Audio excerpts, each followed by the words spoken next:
Hi all.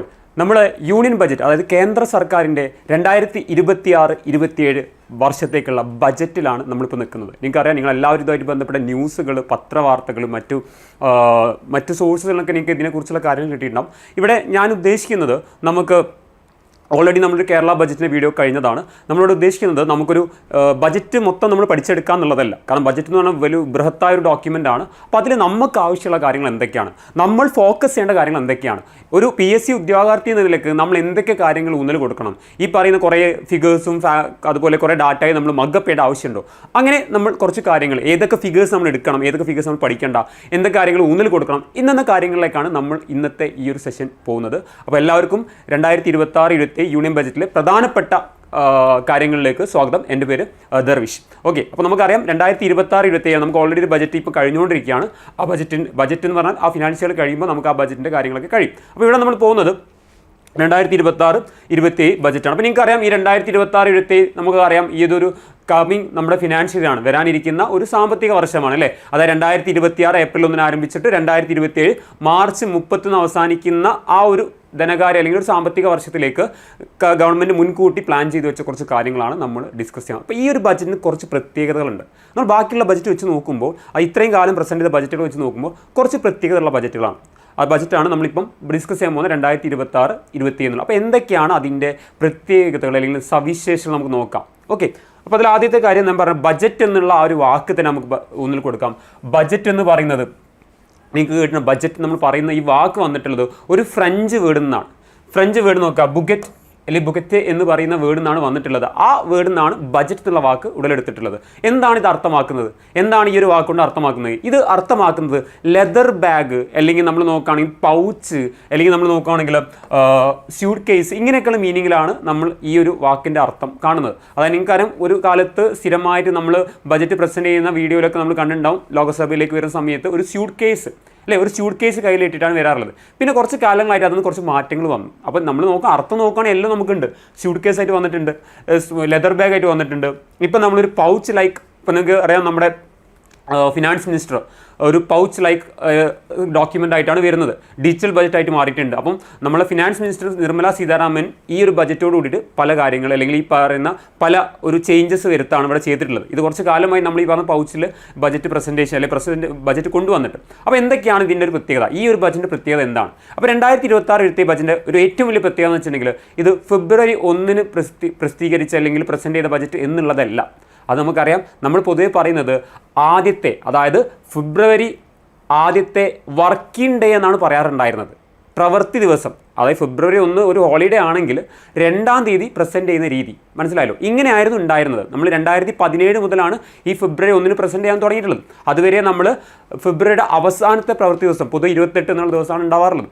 കാരണം ഇത് ഒന്നിലേക്ക് ആക്കാനുള്ള കാരണം വെച്ചിട്ടുണ്ടെങ്കിൽ മറ്റൊന്നുമല്ല, ഈ ഒരു 2 മാസം സമയം നമുക്ക് കിട്ടും അല്ലേ. ഫെബ്രുവരിയും അതുപോലെ മാർച്ചും നമുക്ക് 2 മാസം സമയം കിട്ടിക്കഴിഞ്ഞാൽ നമുക്ക് കുറേ കാര്യങ്ങളൊക്കെ അലോക്കേറ്റ് ചെയ്യാനും, അതുപോലെ വോട്ട് ഓൺ അക്കൗണ്ട് പോലത്തെ കാര്യങ്ങളൊക്കെ നമുക്ക് എന്താ പറയുക, അങ്ങനത്തെ കുറച്ച് കാര്യങ്ങൾ മാറ്റി വെക്കാനൊക്കെ പറ്റും. അപ്പോൾ അതുകൊണ്ടാണ് ഈ ഫെബ്രുവരി 1 വന്നുകൊണ്ട് പലതരത്തിലുള്ള ചേഞ്ചസ് നമ്മുടെ എക്കോണമിയിൽ, അതുപോലെ ബജറ്റ് പ്രസൻറ്റ് ചെയ്യുന്ന ആളുകളാണെങ്കിലും ബജറ്റ് അലോക്കേഷനിലൊക്കെ നല്ല രീതിയിൽ മാറ്റം വന്നിട്ടുണ്ട്.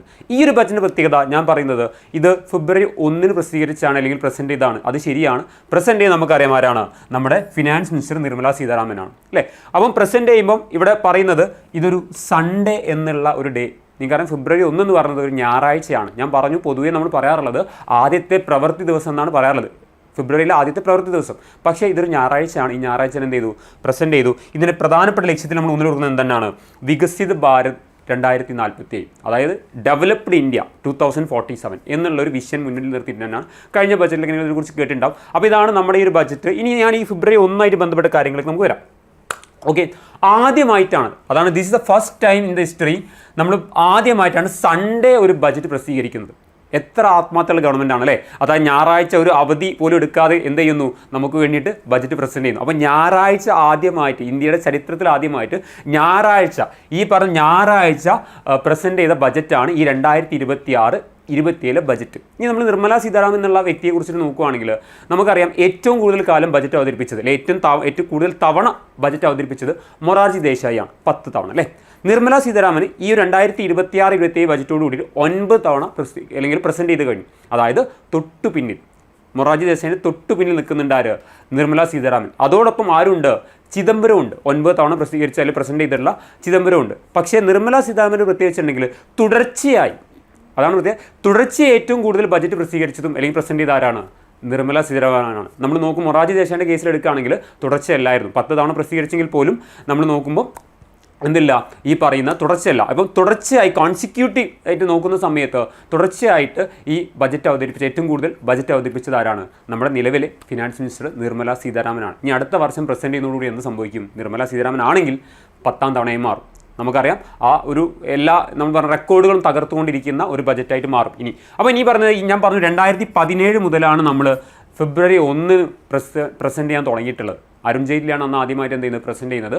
അങ്ങനെ ആദ്യമായിട്ട് അതിനെതിരെ പെറ്റീഷനൊക്കെ പോയിട്ടുണ്ടായിരുന്നു. ഫെബ്രുവരി 1 വേണ്ട, നമുക്ക് പഴയ പോലെ ഫെബ്രുവരി 28 ആക്കാന്നുള്ളത്. പിന്നെ മറ്റൊരു കാര്യം 2017-18 കാലഘട്ടം മുതലാണ് നമ്മൾ ഈ ബജറ്റിനെ 2 മെർജ് ചെയ്തിട്ടുള്ളത്. നമുക്ക് 2 ബജറ്റ് ഉണ്ടായിരുന്നു അല്ലേ? ജനറൽ ബജറ്റ് എന്ന് പറയുന്ന നമ്മൾ സാധാ ജനറൽ ബജറ്റ് ഉണ്ടായിരുന്നു. അതോടൊപ്പം നമുക്ക് എന്തുണ്ടായിരുന്നു? റെയിൽവേ ബജറ്റ് ഉണ്ടായിരുന്നു. അപ്പോൾ റെയിൽവേക്ക് തന്നെ വേറൊരു ബജറ്റായിരുന്നു പ്രസൻറ്റ് ചെയ്യാറുണ്ടായിരുന്നു. അത് റെയിൽവേ മിനിസ്റ്റർ ആയിരുന്നു അല്ലേ?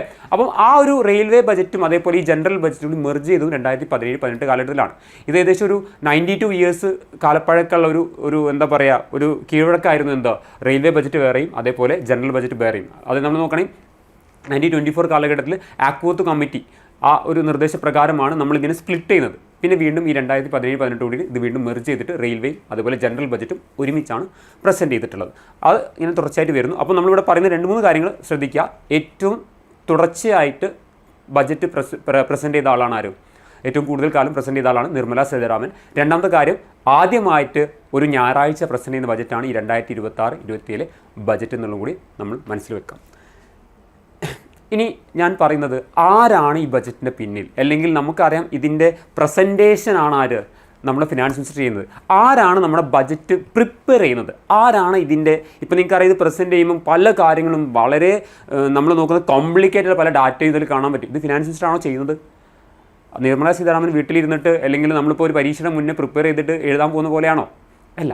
ഇതിൻ്റെ പിന്നിലൊരു ടീമുണ്ട്, ഒരു വ്യക്തിയല്ല, ഒരു ടീമുണ്ട്. അപ്പോൾ ആരാണ്? നിങ്ങൾക്കറിയാം ആരാണ് ഇത് തയ്യാറാക്കുന്നത് നമുക്കറിയാം. അപ്പോൾ നമുക്ക് നോക്കാം ആരാണ്, ഏത് ടീമാണ്, ഏത് ഗ്രൂപ്പാണ് ഇതിന് പിന്നിൽ നമുക്ക് നോക്കാം.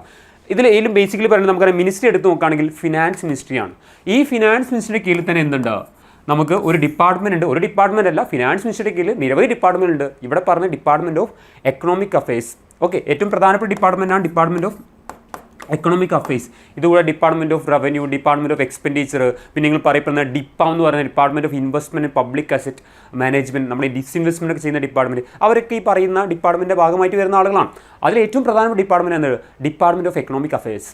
ഈ ഡിപ്പാർട്ട്മെൻറ്റ് ഓഫ് എക്കണോമിക് അഫയേഴ്സിലെ ഒരു ഡിവിഷൻ, ഒരു ടീമാണ് ഇത് ബജറ്റ് ഡിവിഷൻ എന്ന് പറയുന്ന ഒരു ഗ്രൂപ്പ്. ഇവരാണ് ഇതെന്ത് ചെയ്യുന്നത്?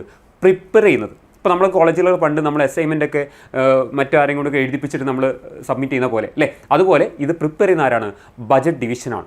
അപ്പോൾ ഇവർ ഏകദേശം ഒരു ജൂലൈ ഓഗസ്റ്റ് സമയം മുതൽ എന്ത് തുടങ്ങും? ഇതിന് പ്രിപ്പറേഷൻ പരിപാടി ആരംഭിക്കും. എന്നിട്ട് നമ്മൾ പറഞ്ഞ ജനുവരി ലാസ്റ്റിലേക്കാണ് എന്ത് ചെയ്യുക? ഇത് സബ്മിറ്റ് ചെയ്യുക. ഇത് സബ്മിറ്റ് ചെയ്യുമ്പോഴുള്ള ഒരു രസകരമായ സംഗതി വെച്ചിട്ടുണ്ടെങ്കിൽ ഇത് സബ്മിറ്റ് ചെയ്ത് കഴിഞ്ഞാൽ ഇവർ ക്വാറന്റൈനിൽ പോകും.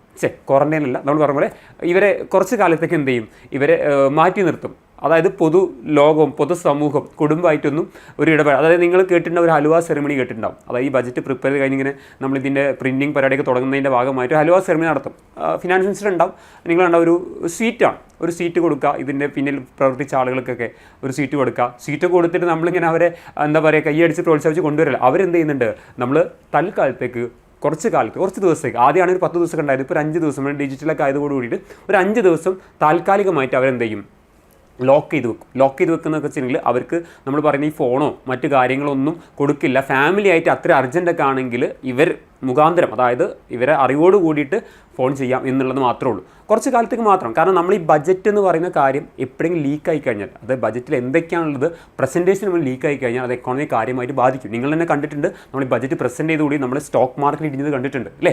അത് പ്രസൻറ്റേഷന് ശേഷം സംഭവിച്ചതാണ്. അപ്പോൾ അത് മുൻകൂട്ടി അറിയുകയാണെങ്കിൽ പലതും സംഭവിക്കും. ടാക്സിലൊക്കെ മാറ്റം വരുന്നതാണ്, എക്സ്പെൻഡിച്ചറിൽ മാറ്റം വരുന്നതാണ്. അപ്പോൾ അതുകൊണ്ട് അത് ലീക്ക് ആവാതിരിക്കാൻ വേണ്ടിയിട്ടാണ് ഇങ്ങനൊരു കാര്യം ചെയ്യുന്നത്. അല്ലാണ്ട് ഇതൊരു ക്രൂരമായ നടപടിയൊന്നും അല്ല. അതെല്ലാവർക്കും അറിയാവുന്ന ഒരു കേസ് തന്നെയാണ്. ഹൽവ സെറിമണി കഴിഞ്ഞോടുകൂടി ഉണ്ടാക്കുന്ന എന്താക്കുന്നു, ഇവരെ താൽക്കാലികമായിട്ട് കുറച്ച് ദിവസത്തേക്ക് മാറ്റി വെക്കുന്നുള്ളത്. ഓക്കെ, അത് നിങ്ങൾ അറിഞ്ഞു. അപ്പോൾ നിങ്ങളിവിടെ അറിഞ്ഞിരിക്കേണ്ടതാണ്, ഫിനാൻസ് മിനിസ്റ്റർ ധനകാര്യ മന്ത്രാലയത്തിൻ്റെ കീഴിൽ ഡിപ്പാർട്ട്മെൻറ്റ് ഓഫ് എക്കണോമിക് അഫയേഴ്സിൻ്റെ കീഴിൽ ബജറ്റ് ഡിവിഷൻ എന്ന് പറഞ്ഞ ടീം തന്നെയുണ്ട്. അവരാണ് എന്ത് പ്രിപ്പയർ ചെയ്യുന്നത്, ബജറ്റ് പ്രിപ്പയർ ചെയ്യുന്നത്, പ്രസൻറ്റ് ചെയ്യുന്നതാണ് ആര്, നമ്മുടെ നിർമ്മല സീതാരാമൻ, നമ്മുടെ ഫിനാൻസ് മിനിസ്റ്റർ. നിങ്ങൾക്ക് അറിയാലോ ഈ പ്രസൻറ്റേഷൻ്റെ ടൈം അറിയാലോ, രാവിലെ 11 മണിക്കാണ്. അതും കൂടി ഓർത്ത് വെക്കുക, രാവിലെ 11 മണിക്കാണ്. നമ്മൾ പൊതുവെ 1999 ആ സമയത്ത് വരെ നമ്മൾ 5 മണിക്കായിരുന്നു പ്രസൻറ്റ് ചെയ്യുന്നുണ്ടായിരുന്നത്, വൈകിട്ട് 5 മണിക്ക്. ആ സമയത്ത് ഈ മീഡിയ കവറേജും അങ്ങനത്തെ കാര്യങ്ങളൊക്കെ വളരെ ബാക്കായിരുന്നു, അല്ലെങ്കിൽ വളരെ കുറവായിരുന്നു. അപ്പോൾ അതൊന്ന് മാറ്റിയിട്ട് ഒരു നല്ലൊരു മുഹൂർത്തം എന്നൊക്കെ പറയുന്ന രീതിയിൽ 11 മണി മുതലാണ്, അല്ലെങ്കിൽ 11 മണിക്കാണ് ഈ ലോകസഭയിൽ നമ്മൾ എന്ത് ബജറ്റ് പ്രസൻറ്റ് ചെയ്യുന്നത്. പണ്ട് അങ്ങനെയല്ല, പണ്ട് 5 മണിക്കായിരുന്നു വൈകിട്ട്, ഇത് 11 മണിയാക്കിയിട്ട് മാറ്റിയിട്ടുണ്ട് അല്ലേ. അപ്പോൾ ഇങ്ങനെയുള്ള കുറച്ച് കാര്യങ്ങൾ നമ്മൾ ബേസിക്കലി അടിത്തറ എന്നുള്ള രീതിയിൽ നമ്മൾ അറിഞ്ഞിരിക്കുക ബജറ്റായിട്ട് ബന്ധപ്പെട്ട കാര്യങ്ങൾ. ഇനി നമ്മൾ ഇന്നത്തെ അല്ലെങ്കിൽ നമ്മൾ ഇപ്പം പറഞ്ഞ ഈ ബജറ്റുമായിട്ട് ബന്ധപ്പെട്ട പല കാര്യങ്ങൾ പോവാണ്. ഒന്ന്, കർത്തവ്യ ഭവൻ. നിങ്ങൾ കാണാൻ വേണ്ടി കർത്തവ്യ ഭവൻ. ഓക്കെ,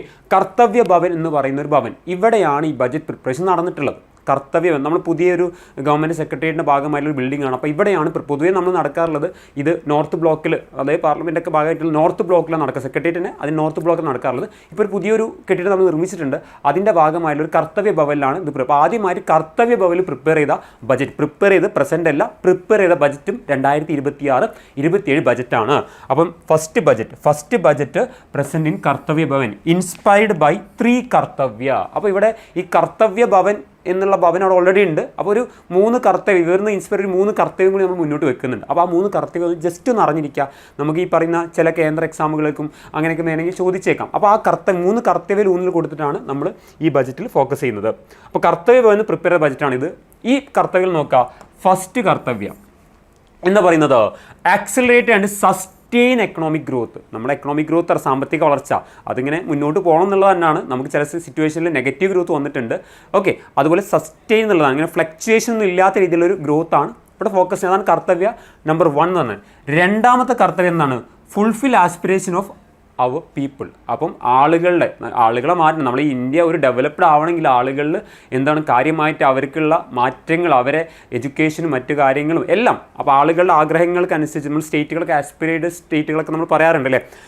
മറ്റൊന്ന്, മൂന്നാമത്തത് വിഷൻ ഓഫ് സബ്കാ സാത്ത് സബ്കാ വികാസ്. നമ്മൾ പറഞ്ഞ എല്ലാവരുടെയും, അതായത് നമ്മൾ എന്താ പറയുക, ഇപ്പം മൊത്തത്തിലുള്ള വളർച്ച, അപ്ലിഫ്റ്റ്മെൻറ്റ് എന്നൊക്കെ പറയാൻ പറ്റും. അപ്പോൾ അതാണ് ഇവിടെ ഉദ്ദേശം മൂന്നാമത്തെ കർത്തവ്യം. 3 കർത്തവ്യം ഊന്നൽ കൊടുത്തിട്ടാണ് നമ്മൾ ഈ ബജറ്റ് മുന്നോട്ട് വെക്കുന്നത് അല്ലേ. നമ്മളൊരു എന്താ പറയുക, ഒരു പ്രത്യേക ഒരു ലക്ഷ്യം, അല്ലെങ്കിൽ നമ്മൾ പ്രത്യേക ഒരു പ്ലാനൊക്കെ ചെയ്ത് പോകുന്ന പോലെ ഒരു ബാക്കിലൊരു പ്ലാൻ നമ്മൾ ഈ 3 കർത്തവ്യം ഊന്നൽ കൊടുത്താണ് നമ്മുടെ ബജറ്റ് മുന്നോട്ട് വെച്ചിട്ടുള്ളത്. അപ്പോൾ അതറിഞ്ഞിരിക്കുക കർത്തവ്യ ഭവനും. ഇനി നമ്മൾ പൊതുവെ പറയുന്നതാണ്, ബജറ്റായിട്ട് ബന്ധപ്പെട്ട് 3 ഫണ്ടുകളുണ്ട്. നിങ്ങൾക്കറിയാം, ബജറ്റ് എന്ന് പറയുന്ന ആ ഒരു വാക്ക് കോൺസ്റ്റിറ്റ്യൂഷനിൽ പറയുന്നില്ല.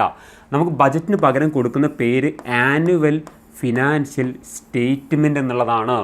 ആനുവൽ എല്ലാവർക്കും അറിയാവുന്നതാണ്. നിങ്ങൾക്ക് എല്ലാവർക്കും അറിയാവുന്ന ഒരു നഗ്നമായ സത്യം, ഒരു പരസ്യമായ രഹസ്യമാണ് എന്ത്, ഈ ആനുവൽ ഫിനാൻഷ്യൽ സ്റ്റേറ്റ്മെൻറ്റ് എന്ന് പറയുന്നത്. അതായത് ആർട്ടിക്കിൾ 112 ഇന്ത്യയുടെ ഭരണഘടനയിൽ കൊടുത്തിട്ടുള്ള പേര് ബജറ്റ് എന്നല്ല, പകരം ആനുവൽ ഫിനാൻഷ്യൽ സ്റ്റേറ്റ്മെൻ്റ് ആണ്. ആ സ്റ്റേറ്റ്മെൻറ്റിൽ ഇങ്ങനെ 3 ഫണ്ടുകളെ കുറിച്ചിട്ട് പ്രതിപാദിക്കുന്നുണ്ട്. അപ്പോൾ എന്തൊക്കെയാണ് ഈ 3 ഫണ്ടുകൾ? ഒന്ന് നോക്കാം. കൺസോളിഡേറ്റഡ് ഫണ്ട് ഓഫ് ഇന്ത്യ, നമ്മൾ CFI എന്ന് പറയുന്ന സംഗതി, consolidated fund of India.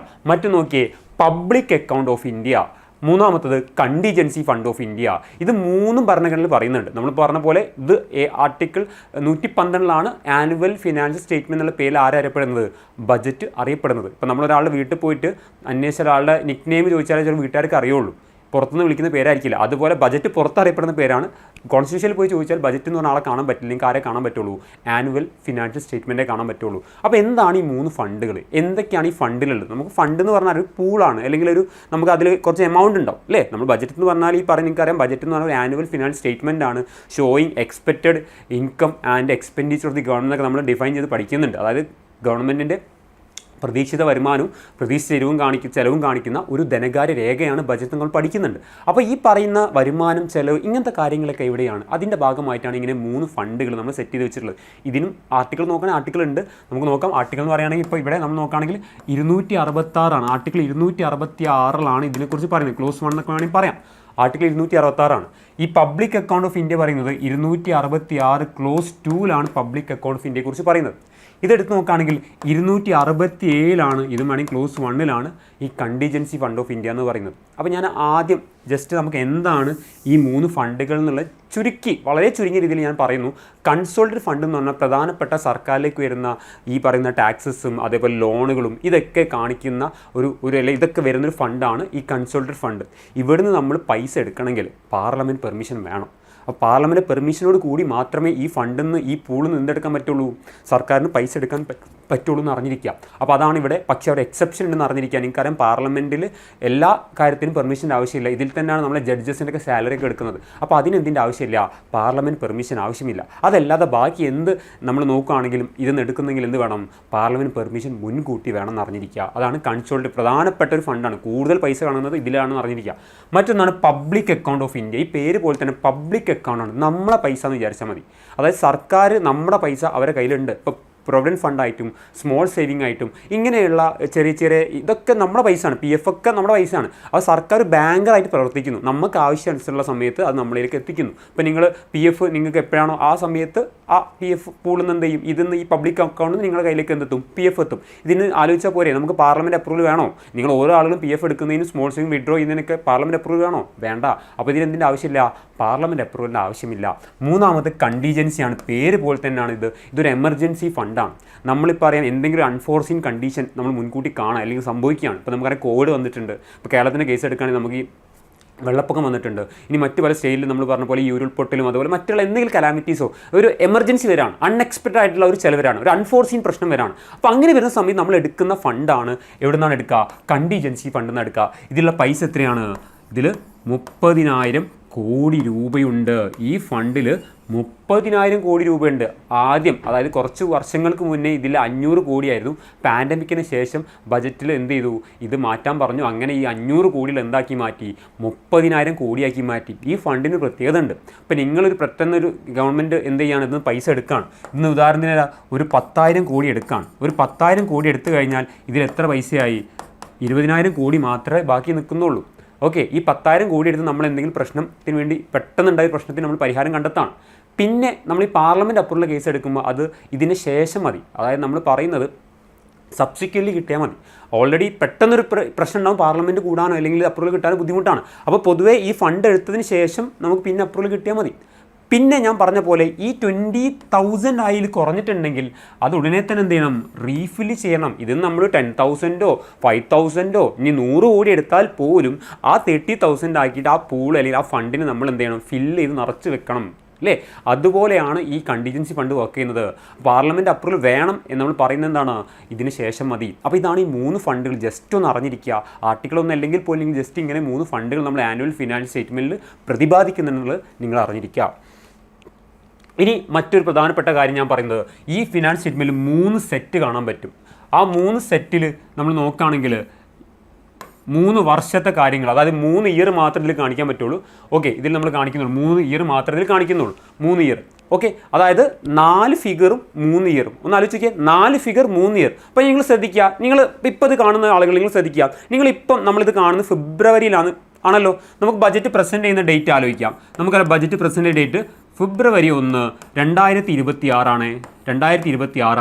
2026 February 1 budget presentation ആണല്ലോ. അപ്പോൾ ഇന്നാണ് ബജറ്റ് പ്രസൻറ്റ് ചെയ്യുന്നത് നിങ്ങൾ മനസ്സിൽ വിചാരിക്കുക. ഇന്നാണ് ഫെബ്രുവരി 1 എന്ന് വിചാരിക്കുക. അപ്പോൾ നിങ്ങൾ നോക്കുക, budget estimates of the coming year എന്ന് പറഞ്ഞാൽ നിങ്ങൾക്കറിയാലോ ഇതിൻ്റെ ഇയർ എന്തായിരിക്കും, കമ്മിങ് ഇയർ വരാനിരിക്കുന്നത്. ഇപ്പോൾ ഇന്ന് ഫെബ്രുവരി 1, 2026 ആണെങ്കിൽ കമ്മിങ് ഇയർ എന്തായിരിക്കും, ഫിനാൻഷ്യൽ ഇയർ എടുക്കേണ്ടത്. കമ്മിങ് ഫിനാൻഷ്യൽ ഇയർ അതായത് 2026-27 ഇതാണ് നമ്മുടെ കമ്മിങ് ഫിനാൻഷ്യൽ ഇയർ എന്ന് പറയുന്നത്.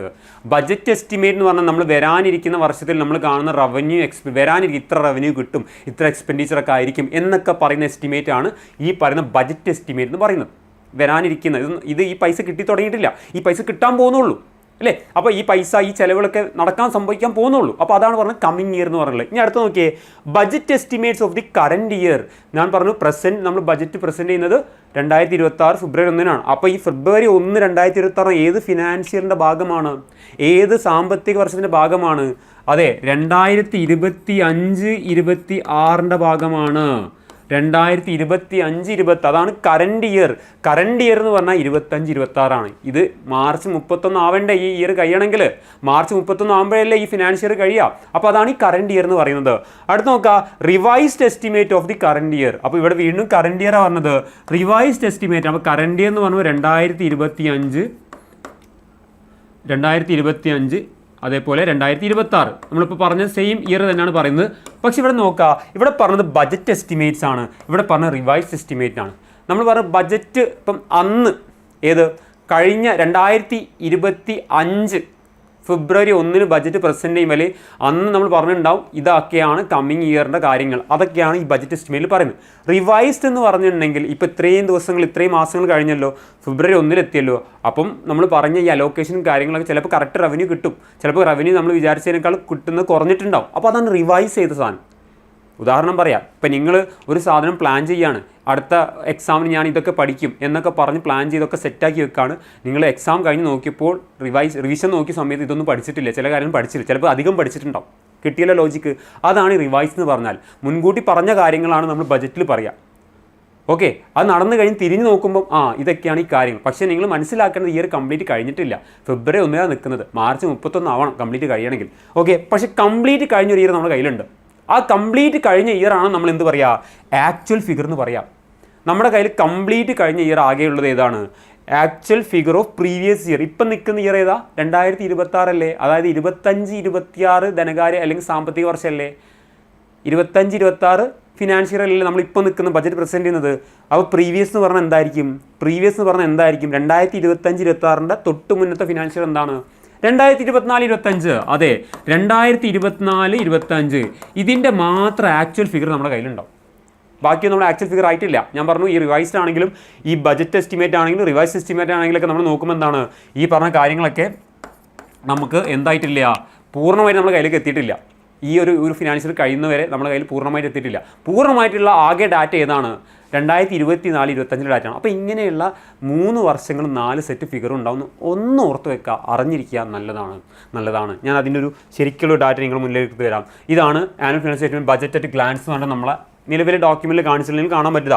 2024-25 ഇതാണ് ആക്ച്വൽ കംപ്ലീറ്റ് കഴിഞ്ഞിട്ടുള്ളൊരു വർഷം. നമ്മുടെ കയ്യിൽ കംപ്ലീറ്റ് കഴിഞ്ഞ ഡോക്യുമെൻ്റ് ഇങ്ങനെ പറഞ്ഞ പോലുള്ള സംഗതിയാണ്.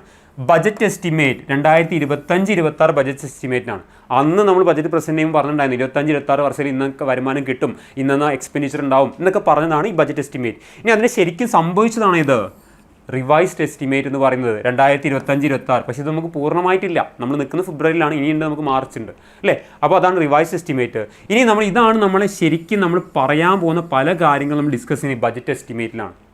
ഈ ബജറ്റ് എസ്റ്റിമേറ്റ് ഇനി അടുത്ത വർഷം ബജറ്റ് പ്രസൻറ്റ് ചെയ്യുമ്പോൾ എന്താവും, ഇത് ബജറ്റ് എസ്റ്റിമേറ്റ് ഉണ്ടാവും, ഇതിൻ്റെ ഇതേപോലെ എന്തും കൂടി ഉണ്ടാവും, റിവൈസ്ഡ് എസ്റ്റിമേറ്റും കൂടി ഉണ്ടാവും എന്ന് അറിഞ്ഞിരിക്കുക. അപ്പോൾ നിങ്ങൾ എപ്പോഴും നമ്മൾ പറയാം ബജറ്റ് വരാനിരിക്കുന്ന പറയാറുള്ളത് ശരിയാണ്, വരാനിരിക്കുന്ന വർഷത്തെ തന്നെ പറയാറുള്ളത്. പക്ഷേ ഈ പറയുന്ന ഒരു ബാക്കിലെ ഇതുപോലുള്ള കാര്യങ്ങൾ കൂടി നമ്മൾ അവിടെ സൂചിപ്പിക്കുന്നതാണ്. ഇത്ര റവന്യൂ, ഇത്ര എക്സ്പെൻഡിച്ചർ, ഇത്ര ഡെഫിസിറ്റ് നമ്മൾ മുൻകൂട്ടി പറയുന്നത് ഒക്കെ അതിൽ ഡിസ്കസ് ചെയ്യുന്ന അറിഞ്ഞിരിക്കുക. ഓക്കെ, ഇതൊരു ഫിഗറാണ്, മനസ്സിൽ വെച്ചോളാം. ഇനി നമ്മൾ അടുത്ത പറയുന്ന നമ്മുടെ കറക്റ്റ് ഡാറ്റ ആണ്, കോടികളിലാണ്. നിങ്ങൾക്ക് തോന്നും ഇതൊക്കെ പഠിക്കണോ, അതായത് ഇത്ര കോടി, ഇത് ഭയങ്കര ബുദ്ധിമുട്ടാണ് എന്നൊക്കെ തോന്നും.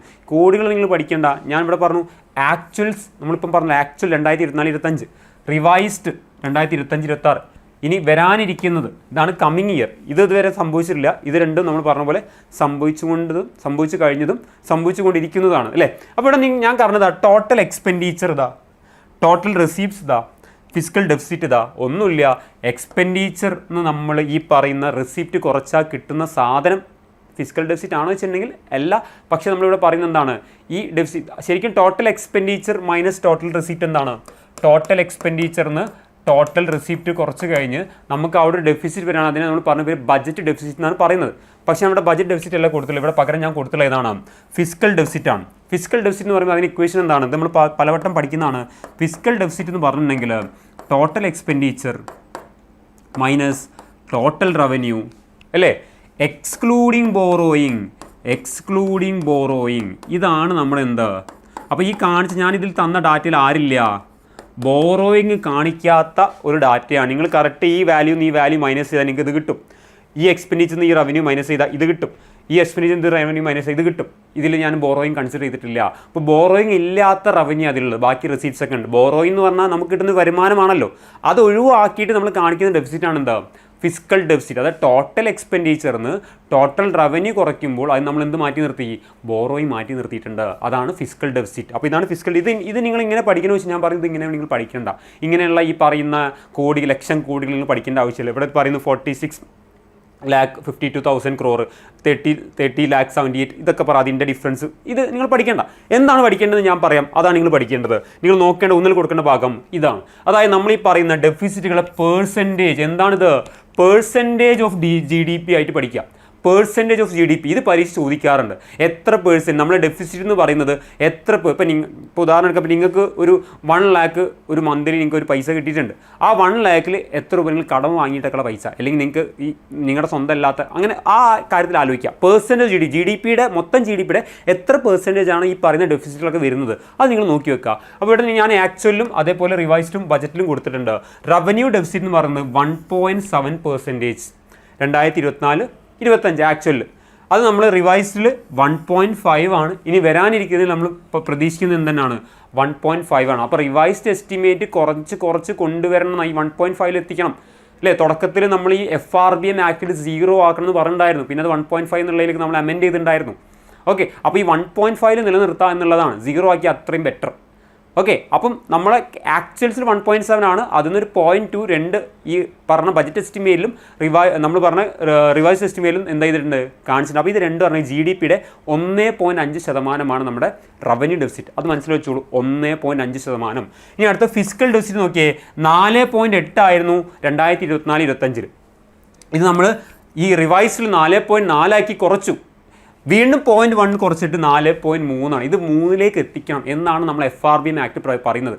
3% എത്തിക്കണം നമ്മുടെ എന്ത്, ഫിസിക്കൽ ഡെഫിസിറ്റ് 3% എത്തിക്കണം ഫിസിക്കൽ ഡെഫിസിറ്റ്. അപ്പോൾ നമ്മൾ ഇങ്ങനെ ഓരോ വർഷം കൂടുന്തോറും നമ്മളിത് കുറച്ച് കൊണ്ടുവരാണ്. അപ്പോൾ 4.3ലേക്കാണ്. ഇനി നമ്മൾ പ്രൈമറി ഡെഫിസിറ്റ് എന്ന് പറയുന്നുണ്ട്. പ്രൈമറി ഡെഫിസിറ്റ് എന്ന് പറയുന്നത് ആക്ച്വൽസിൽ 1.4 ആയിരുന്നു. അത് വീണ്ടും നമ്മൾ 0.8 ആയി. വീണ്ടും നമ്മൾ കുറയ്ക്കുന്നു. വരാനിരിക്കുന്ന വർഷം കാണുന്നത് എത്രയാണ്, 0.7 ആണ്. നിങ്ങൾ ഈ ഒരു സെറ്റ് പഠിച്ചിരിക്കുന്നത് വളരെ നല്ലതാണ്. കാരണം ഇതൊരു കമ്പാരിസൺ ആണ്. ഒന്നെങ്കിൽ ഈ വർഷം ചോദിക്കും, അല്ലെങ്കിൽ ഈ വർഷം ചോദിച്ചേക്കാം. ഈ 2 വർഷം കൂടെ ഇതും കൂടി നോക്കി വെക്കൂ. അപ്പോൾ ഇത് നോക്കേണ്ടതെന്ന് ചോദിക്കും. അതുകൊണ്ടാണ് പറഞ്ഞാൽ ഇതും കൂടി നോക്കി വെക്കൂ. ഒരു ഐഡിയ നിങ്ങൾക്ക് മനസ്സിലായല്ലോ. പഠിക്കാൻ വലിയ ബുദ്ധിമുട്ടില്ല. കുറച്ച് നമ്മൾ ഏതൊരു PSC എക്സാമിന് പോകുമ്പോഴും നമ്മൾ തലേ ദിവസം ഈ നൊബേൽ പ്രൈസ്, നൊബേൽ വിന്നേഴ്സൊക്കെ മറച്ച് നോക്കുന്ന പോലെ ഇതും കൂടി നോക്കി വെക്കാം. വരാനിരിക്കുന്ന 2026 PSC എക്സാമുകളുടെ വർഷമാണ്.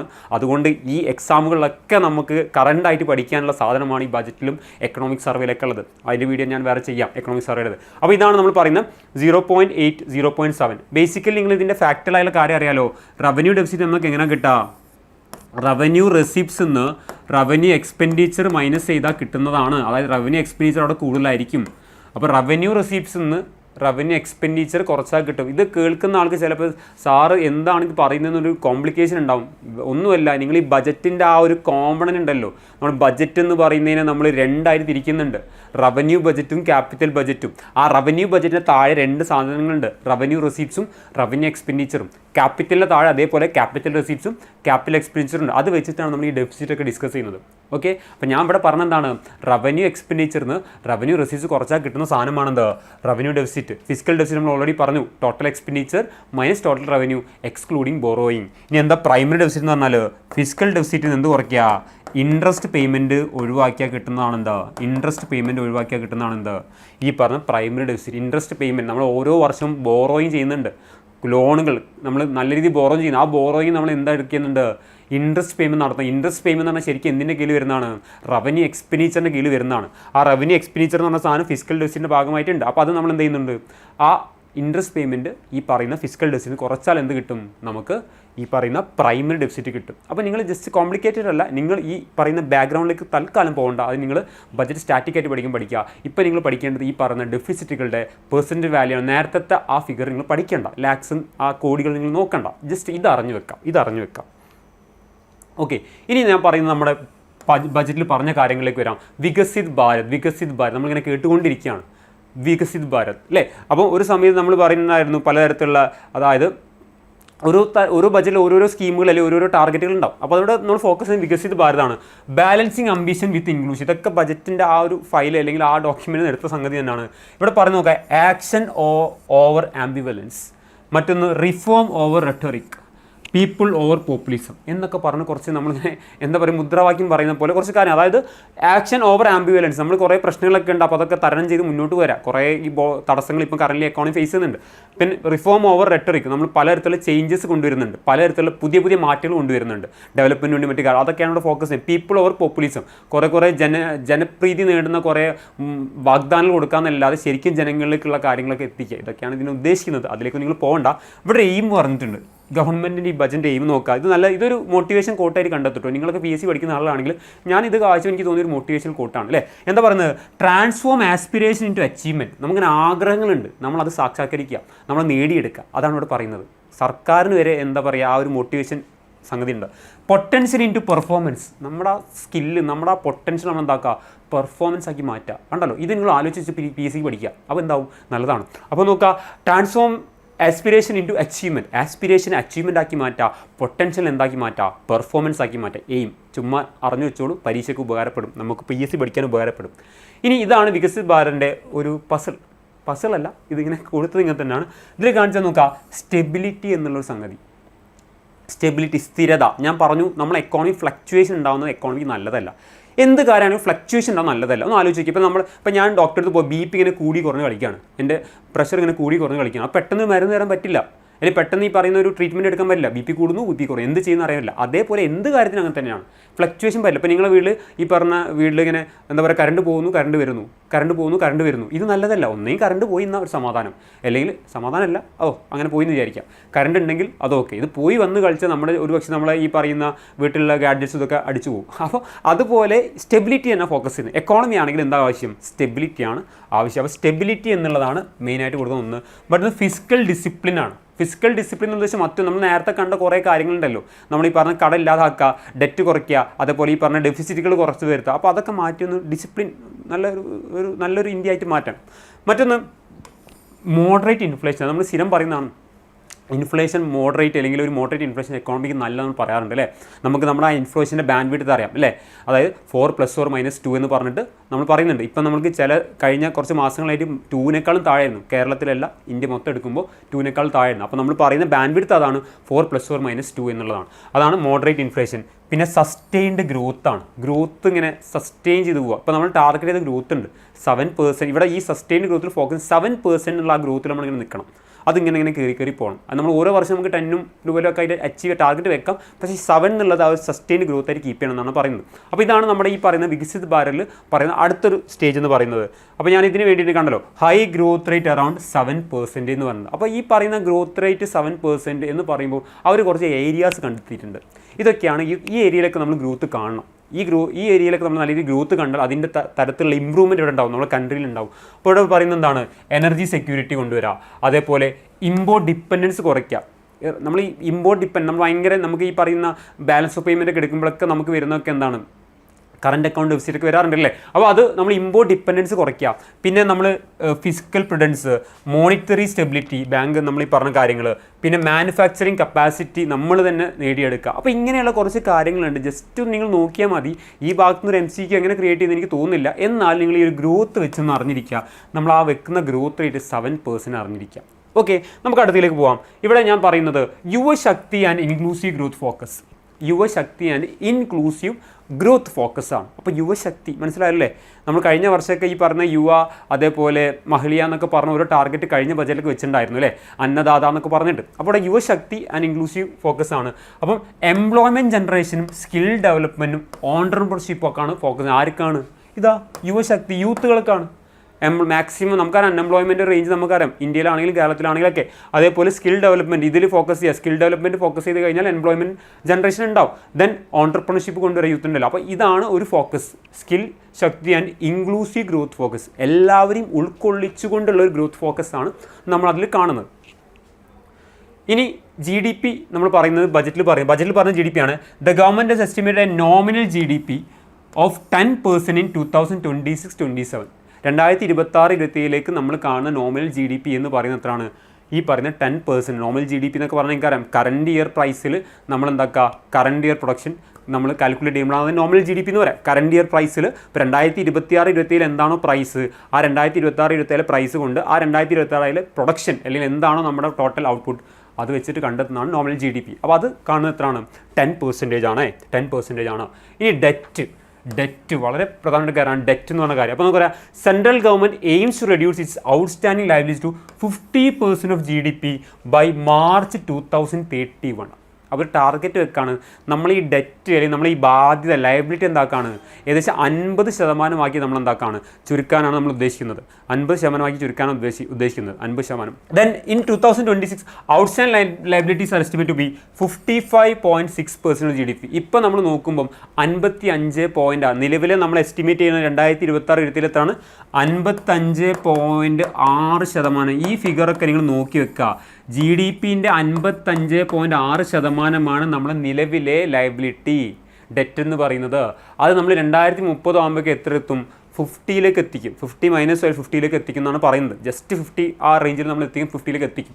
ഓക്കെ, ഇപ്പോൾ ഉള്ളത് ജസ്റ്റ് 50+ ആണ് നമ്മൾ നിൽക്കുന്നത്. 55.6 നിൽക്കുന്നത്. ഇത് കുറച്ച് 50 എത്തിക്കണം. ഓക്കെ, കടമില്ലാതിരിക്കില്ല. എല്ലാ എക്കോണമിക്കും എല്ലാ രാജ്യത്തിനും എല്ലാ സ്റ്റേറ്റിനൊക്കെ എന്തുണ്ട്? കടം ഉണ്ടാവും. അത് മിനിമൈസ് ചെയ്യാൻ നമ്മൾ ഉദ്ദേശിക്കുന്നത്. അപ്പോൾ അതാണ് 50% GDP എന്ന് പറഞ്ഞത്. ഇനി ടാക്സ് പ്രപ്പോസൽ എന്ന് പറഞ്ഞ ഭാഗമാണ്. ടാക്സ് പ്രപ്പോസൽ നമുക്ക് ടാക്സ് ആയിട്ട് ബന്ധപ്പെട്ട് എന്തൊക്കെയാണ് കൊണ്ടുവന്നിട്ടുള്ളത്, എന്തൊക്കെ മാറ്റങ്ങളാണ്? ബേസിക്കലി ഞാൻ പറയാം 3-4 കാര്യങ്ങളാണ് ഇവിടെ ഉള്ളത്. ഒന്ന് നമ്മുടെ ഇൻകം സ്ലാബ്, ടാക്സ് സ്ലാബ്, നമ്മുടെ പേഴ്സണൽ ഇൻകം ടാക്സ് സ്ലാബ് ഉണ്ടല്ലോ, അതിലൊന്നും മാറ്റം വരുത്തിയിട്ടില്ല. അതുകൊണ്ട് അത് പ്രത്യേകം പഠിക്കേണ്ട ആവശ്യമില്ല. കഴിഞ്ഞ വർഷം എന്താണ് നിങ്ങൾ പഠിച്ചിട്ടുള്ളത് അത് തന്നെയാണ് ഈ വർഷം ഉള്ളത്. ടാക്സ് സ്ലാബിൽ ഒരു മാറ്റവും വരുത്തിയിട്ടില്ല. പിന്നെ മറ്റൊന്നാണ് നമ്മൾ പറയുന്ന സെക്യൂരിറ്റീസ് ട്രാൻസാക്ഷൻ ടാക്സ് എന്ന് പറയുന്നത്. നമ്മൾ ഷെയർ മാർക്കറ്റിൽ നമ്മൾ ഡെറിവേറ്റീവ്സും ഇങ്ങനത്തെ കാര്യങ്ങളൊക്കെ സെൽ ചെയ്യുമ്പോഴും ബൈ ചെയ്യുമ്പോഴൊക്കെ നടക്കുന്ന ടാക്സേഷൻ പോലത്തെ കാര്യങ്ങൾ നമ്മൾ ഫിനാൻഷ്യൽ മാർക്കറ്റായിട്ട് ബന്ധപ്പെട്ട കാര്യങ്ങൾ ഞാൻ പറയുന്നത്. പിന്നൊന്നാണ് ബൈബാക്ക് ആയിട്ട് ബന്ധപ്പെട്ട കാര്യം. ഇതും ഷെയർ ബൈബാക്ക് ചെയ്യുന്ന സമയത്ത് ഒരു ക്യാപിറ്റൽ ഗെയിൻ ടാക്സ് വരുന്നുള്ള സംഗതിയാണ് ഇവിടെ പറയുന്ന ഒരു കാര്യം. പിന്നെ ഒന്ന് മാറ്റിനെ കുറിച്ച് പറയുന്നുണ്ട്, മിനിമം ഓൾട്ടർനേറ്റീവ് ടാക്സ് എന്ന് പറയുന്നത്. മാറ്റിൻ്റെ റേറ്റിലൊക്കെ ചെറിയ മാറ്റം വരുത്തിയായിട്ട് ബന്ധപ്പെട്ടിട്ട്. മാറ്റ് എന്ന് പറഞ്ഞാൽ നമ്മൾ ഈ പറഞ്ഞ കോർപ്പറേറ്റ് സെക്ടറിൽ കോർപ്പറേറ്റിൻ്റെ മുകളിൽ ഇമ്പോസ് ചെയ്യുന്ന ടാക്സാണ്. അത് പണ്ടൊക്കെ 0 ടാക്സ് കമ്പനീസ് ഉണ്ടായിരുന്നു. അപ്പോൾ ടാക്സ് അടിക്കാതെ പലതരത്തിലുള്ള മിനിമം ടാക്സ് എന്താ പറയുക ലൂപ്പോൾസ് അല്ല, ടാക്സ് കുറയ്ക്കാനുള്ള പല കാര്യങ്ങളും ചെയ്തിട്ട് പോകുന്ന കുറച്ച് കമ്പനീസ് ഉണ്ടായിരുന്നു. അപ്പോൾ അവരെയും കൂടി ടാക്സിൻ്റെ ആ ഒരു ബെൽറ്റിൽ കൊണ്ടുവരാൻ വേണ്ടി കൊണ്ടുവന്ന ടാക്സാണ് മിനിമം ഓൾട്ടർനേറ്റീവ് ടാക്സ്. അതായത് കോർപ്പറേറ്റ് ടാക്സ് അടിക്കാത്ത ആളുകൾക്ക് ഉള്ള ടാക്സ് ആയിരുന്നു മാറ്റ് എന്ന് പറഞ്ഞാൽ മിനിമം ഓൾട്ടർനേറ്റീവ് ടാക്സ് എന്ന് പറഞ്ഞാൽ. ഓട്ടെ, അപ്പോൾ ഇതിൽ പ്രധാനപ്പെട്ട കുറച്ച് ടാക്സിനെ കുറിച്ച് പറയാം. അതിൽ ആദ്യം ഞാൻ പറഞ്ഞത് നമ്മൾ പറഞ്ഞ പോലെ ഇൻകം ടാക്സ് സ്ലാബ് എന്ത് ചെയ്തിട്ടില്ല, മാറ്റം വരുത്തിയിട്ടില്ല. ഇത് നിങ്ങൾ കഴിഞ്ഞ ബജറ്റിൽ എന്താണോ പഠിച്ചത് അത് തന്നെയാണിത്. കഴിഞ്ഞ ബജറ്റിൽ നിങ്ങൾ എന്താണോ പഠിച്ചിട്ടുള്ളത് അത് തന്നെയാണ്. ഇത് മാറ്റമില്ല. 4 ലക്ഷം വരെ ഒന്നും അടിക്കേണ്ട, ടാക്സ് ഇല്ല. ദെൻ 4 to നമ്മൾ 8 5, ദെൻ 8 to 12 അവിടെ നമ്മൾ 10, 12 to 16 അവിടെ 15, 16 to 20 അവിടെ 20, 20 to 24 അവിടെ 25, ദെൻ 24 മുകളിൽ 30. ഇതാണ് നമ്മുടെ ആ ഒരു പെർസെൻറ്റേജ് എന്ന് അറിഞ്ഞിരിക്കുക. അപ്പോൾ നിങ്ങൾ ആലോചിച്ചാൽ മതി. ഇത് വെച്ച് ഞാനൊരു ഡാറ്റ എപ്പോഴും പറയാറുണ്ട്. ഇപ്പോൾ 24 ലക്ഷത്തിന് മുകളിൽ ആൾക്കാർ 30% ടാക്സ് അടിക്കണം.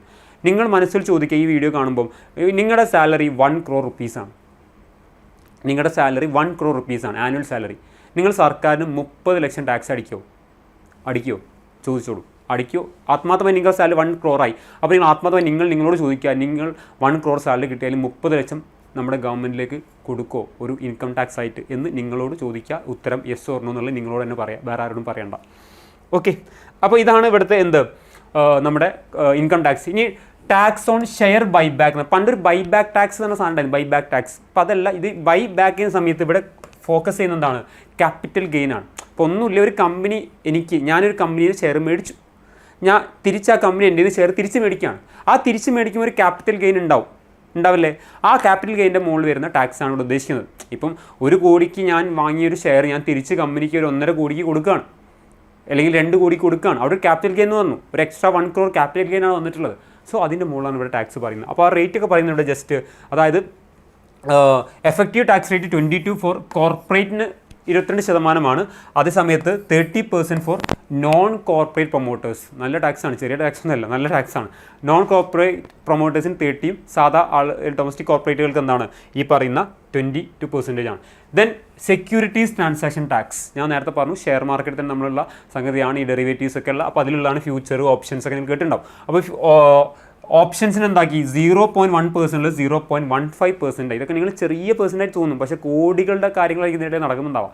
ദെൻ 0.125% 0.15% ആക്കി എന്ത് ചെയ്തു ഓപ്ഷൻസിൽ എക്സസ് ചെയ്ത ഓപ്ഷനിൽ കൊണ്ടുവന്നിട്ടുണ്ടായിരുന്നു. പിന്നെ 0.02 0.5 ആക്കി ഫ്യൂച്ചേഴ്സ് ഓപ്ഷൻസ് ഒക്കെ അവിടെ വെച്ചോളൂ. ഞാൻ പറഞ്ഞത് ഇത് നമ്മൾ ഈ പറയുന്ന ഷെയറായിട്ട് ബന്ധപ്പെട്ടാണ്. അപ്പോൾ സെക്യൂരിറ്റീസ് ട്രാൻസാക്ഷൻ ടാക്സ് എന്നുള്ള ടാക്സിനെ കുറിച്ച് നിങ്ങൾ അറിഞ്ഞിരിക്കുക എന്താ എന്നുള്ള സംഗതി. PSC ഇതിൻ്റെ ഡെപ്തിലേക്ക് പോകാനുള്ള സാധ്യതയില്ല.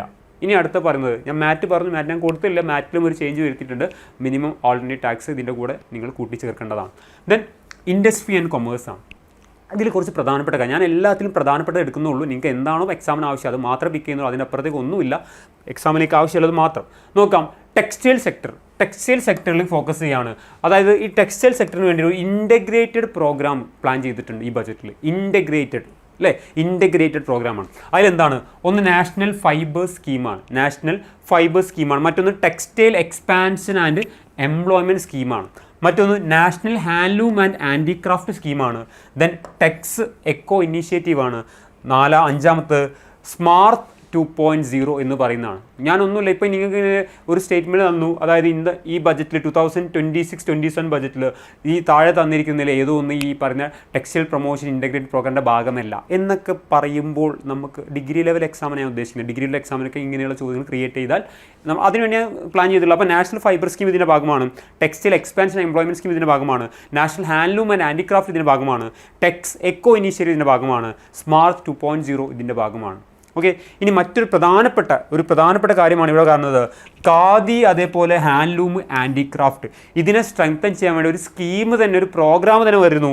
Mahatma Gandhi gram Swaraj, MG gram Swaraj, Mahatma Gandhi gram Swaraj. നമുക്ക് മഹാത്മാഗാന്ധിനെ ഹിന്ദു സ്വരാജ് കേട്ട് പരിചയമുള്ളൂ അല്ലേ, ഇവിടെ ഗ്രാം സ്വരാജ് ആണ്. അപ്പോൾ നമുക്ക് ഓൾറെഡി ഒരു മഹാത്മാഗാന്ധിയുടെ പേര് പോയിട്ടുണ്ട്, അല്ലെങ്കിൽ കുറഞ്ഞുകൊണ്ടിരിക്കുകയാണ്, ഒരു തിളക്കം കുറഞ്ഞുകൊണ്ടിരിക്കുകയാണ്.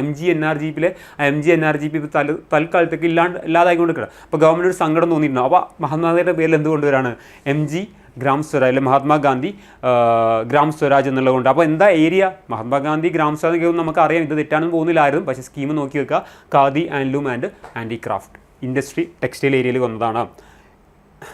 ഇനി അടുത്ത ഇൻഫ്രാസ്ട്രക്ചറാണ്.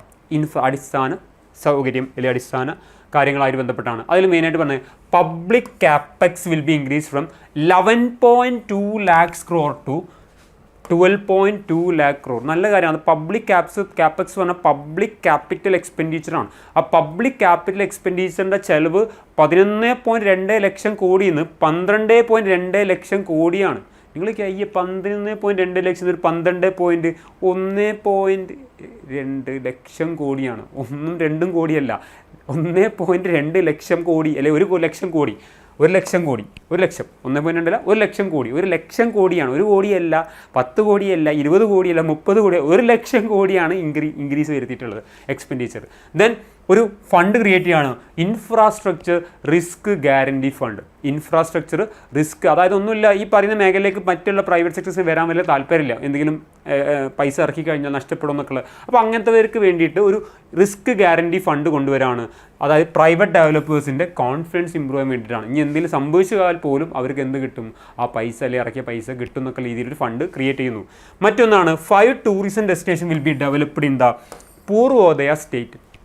അപ്പോൾ ഈ ഒരു ടേം അറിഞ്ഞിരിക്കുക, പൂർവോദയ സ്റ്റേറ്റ്. നിങ്ങൾ കേട്ടുന്ന ബഡ്ജറ്റിൽ പൂർവോദയ, നമ്മൾ പൂർവാഞ്ചൽ പഠിക്കുന്നുണ്ട് അല്ലേ, പൂർവാഞ്ചൽ എന്നൊക്കെ നമ്മൾ പഠിക്കുന്നു. പൂർവാഞ്ചൽ നമ്മൾ ഈസ്റ്റേൺ ഐലൻഡ്സിൻ്റെ ഭാഗമായിട്ട് പറയുന്നത്. പക്ഷേ ഇത് പൂർവോദയ സ്റ്റേറ്റ് ആണ്. നിങ്ങൾ അങ്ങോട്ട് പോരുത്, ആ നോർത്ത് ഈസ്റ്റേണിലേക്ക് പോരുത്. പൂർവോദയ സ്റ്റേറ്റ് എന്ന് പറയുമ്പോൾ സ്റ്റേറ്റിൽ നോക്കുക. അതിൽ നമ്മൾ മെയിനായിട്ട് പറയുന്ന സ്റ്റേറ്റ് വെച്ചിട്ടുണ്ടെങ്കിൽ ആന്ധ്രാപ്രദേശ് ഉണ്ട്, ഞാൻ ഷോർട്ടായിട്ട് കൊടുക്കാം, ഒഡീഷ ഉണ്ട്, അതേപോലെ വെസ്റ്റ് ബംഗാൾ ഉണ്ട്, ബീഹാർ ഉണ്ട്, മറ്റൊന്ന് ജാർഖണ്ഡ് ഉണ്ട്. ഇത്രയും സംസ്ഥാനങ്ങളാണ് എന്തിൻ്റെ ഭാഗം, ഈ പറഞ്ഞ 1, 2, 3, 4, 5. അപ്പം 5 സ്റ്റേറ്റ്സ് ഉണ്ട് പൂർവോദയ സ്റ്റേറ്റ്. ഇവിടെ 5 സ്റ്റേറ്റിലല്ല ഉദ്ദേശിച്ചത്, 5 ടൂറിസം ഡെസ്റ്റിനേഷനാണ്. അപ്പോൾ 5 ടൂറിസം ഡെസ്റ്റിനേഷൻ ഫോക്കസ് ചെയ്യുന്നത് ഈ പൂർവോദയ സ്റ്റേറ്റ് 5 എണ്ണത്തിൽ ഓരോന്ന് വെച്ചിട്ടായിരിക്കില്ലേ?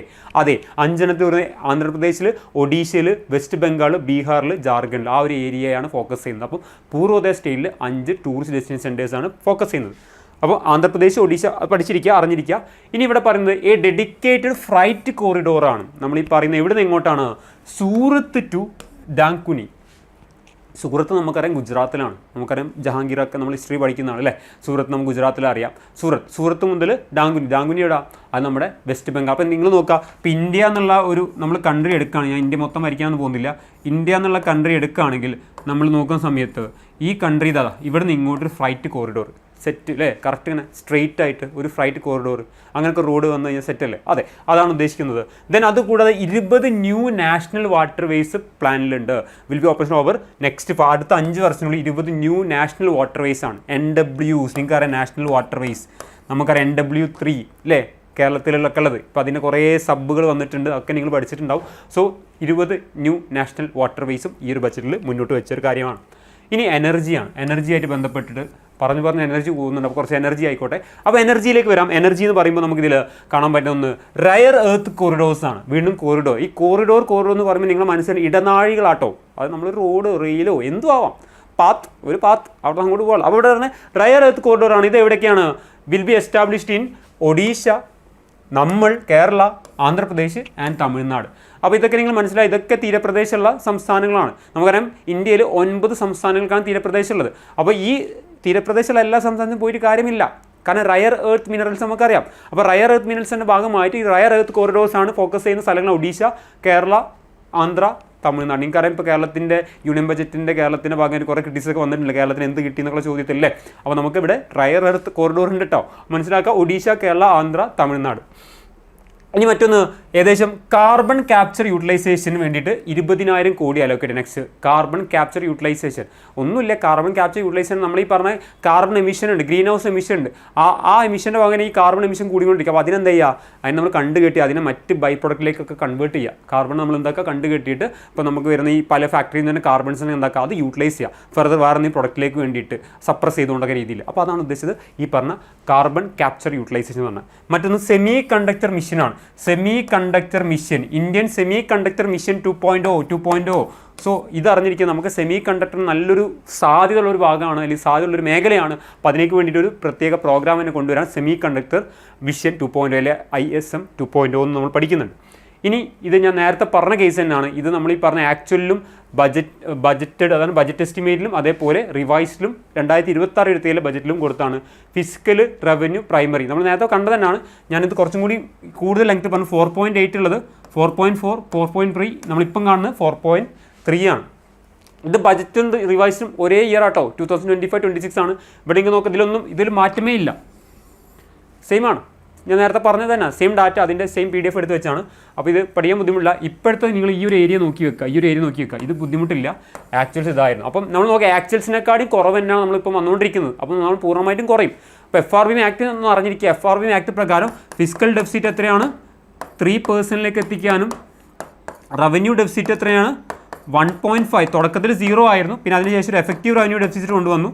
അത് കൊണ്ടുവന്നപ്പോൾ എന്ത് ചെയ്തു? അതിനെ 0ലേക്ക് എത്തിക്കാനാണ് നമ്മളെ ടാർഗറ്റ്. ഇതാണ് നമ്മൾ ടാർഗറ്റ്. ആ ടാർഗറ്റുകളുള്ള ഓട്ടമാണ് നമ്മൾ ഓടിക്കൊണ്ടിരിക്കുന്നത്. Got it? ഇത് സെയിം സംഗതി തന്നെ നമ്മൾ ഇതിൻ്റെ എഫക്റ്റീവ് റവന്യൂ ഡെഫിസിറ്റും കൂടി ആഡ് ചെയ്ത് മാത്രമേ ഉള്ളൂ. ERD എഫക്റ്റീവ് റവന്യൂ ഡെഫിസിറ്റും കൂടി നമ്മൾ ആഡ് ചെയ്യുന്നുള്ളൂ. എഫക്റ്റീവ് റവന്യൂ ഡെഫിസിറ്റാണ് നമ്മൾ പറഞ്ഞ ഈ റവന്യൂ ഡെഫിസിറ്റ് നമ്മൾ എന്താ ചെയ്യുക? ഈ അസറ്റ് ക്രിയേഷനുള്ള സംഗതി അല്ലേ, അതും കൂടി മാറ്റി അല്ലെങ്കിൽ വെച്ച് കഴിഞ്ഞാൽ കിട്ടുന്നതാണ് എഫക്റ്റീവ് റവന്യൂ ഡെഫിസിറ്റ് എന്ന് പറയുന്നത്. അപ്പോൾ ഇവിടെ നിങ്ങൾ നോക്കുക, ഇവിടെ ഇതാണ് ഫിസിക്കൽ ഡെഫിസിറ്റ് എന്ന് പറയുന്നത് 4.3. ദെൻ റവന്യൂ ഡെഫിസിറ്റ് നോക്കുക 1.5. കണ്ടു, ഞാനിത് എത്രാം പ്രാവശ്യം റിപ്പീറ്റ് ചെയ്യുന്നത്? 3-ാം പ്രാവശ്യം റിപ്പീറ്റ് ചെയ്യുന്നത് ഓർത്ത് വെക്കാൻ വേണ്ടിയിട്ടാണ്. ഞാൻ പറയാൻ കാരണം വെച്ചിട്ടുണ്ടെങ്കിൽ ഞാൻ കഴിഞ്ഞ വീഡിയോയിലും പറഞ്ഞതാണ്, കഴിഞ്ഞ സെക്രട്ടറി അസിസ്റ്റൻറ്റ് മെയിൻസിനും അതുപോലെ ഒക്കെ ചോദിച്ചിട്ടുണ്ട് ഈ കാര്യങ്ങൾ. അതുകൊണ്ട് നിങ്ങൾ വരാനിരിക്കുന്ന യൂണിവേഴ്സിറ്റി അസിസ്റ്റൻറ്റ് പോലത്തെ കമ്പനി ബോർഡ് പോലത്തെ എക്സാമുകളൊക്കെ എഴുതാൻ പോകുന്ന ആളുകളാണ്. അപ്പോൾ ഇങ്ങനത്തെയുള്ള ഫിഗേഴ്സ് എടുത്ത് ചോദിക്കാനുള്ള സാധ്യത വളരെ കൂടുതലാണ്. പഠിച്ചു വെച്ച് എന്തായാലും നന്നായിരിക്കും. ദെൻ 0.7 ആണ് നമ്മുടെ primary deficit. Effective revenue deficit അതിനേക്കാൾ താഴെ 0.3. ഞാൻ പറഞ്ഞ എഫക്റ്റീവ് റവന്യൂ ഡെഫിസിറ്റ് എത്രയിലേക്ക് എത്തിക്കണമെന്ന് ഞാൻ നേരത്തെ പറഞ്ഞത് 0ലേക്ക് എത്തിക്കണം. അതുകൊണ്ടാണ് അത് ഏറ്റവും കുറച്ച് വെച്ചിട്ടുള്ളത്. എഫക്റ്റീവ് റവന്യൂ ഡെഫിസിറ്റ് 0.3 ആണ്. ഓക്കെ, അപ്പോൾ ഇതാണ് ഈ പറയുന്നത്. നിങ്ങൾ നോക്കുക, ഇവിടെ പീക്ക് ടൈം ഉണ്ടായിരുന്നു, ഇത് കോവിഡിൻ്റെ ശേഷം നമ്മൾ താഴ്ത്തി കൊണ്ടുവരാണ്. ഓക്കെ, ഇനി സ്കീം വൈസ് അലോക്കേഷനാണ് പറഞ്ഞത്. 2026-27 സ്കീം വൈസ് അലോക്കത. അപ്പോൾ സ്കീം നോക്കിയേ, VBG റാംജി അല്ലേ. ഞാനിത് കേൾക്കുമ്പോൾ നമുക്ക് എന്താ റാംജി റാവു അല്ലെങ്കിൽ അങ്ങനെയൊക്കെ പേര് കൊടുക്കുന്നത്. VBG റാംജി ആണ്. VBG റാംജിയിൽ ഇത് ചേഞ്ചാണ് പറയുന്നത്. ചേഞ്ച് ആണ് കഴിഞ്ഞ 2025-26 26-27 എത്ര ചേഞ്ച്? കാരണം ഇതിപ്പം കൊണ്ടുവന്ന സ്കീം ആയതുകൊണ്ട് ഇവിടെ ചേഞ്ച് ഒന്നുമില്ല.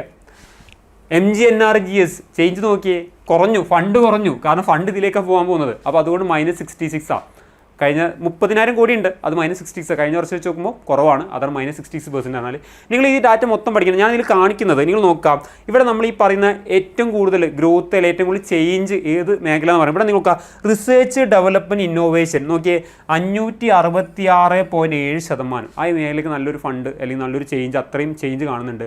അത് കഴിഞ്ഞ് നിങ്ങൾ നോക്കുക രണ്ടാമത് കിടക്കുന്ന നോക്കുക ജൽ ജീവൻ മിഷൻ അല്ലെങ്കിൽ national rural drinking water mission 298%.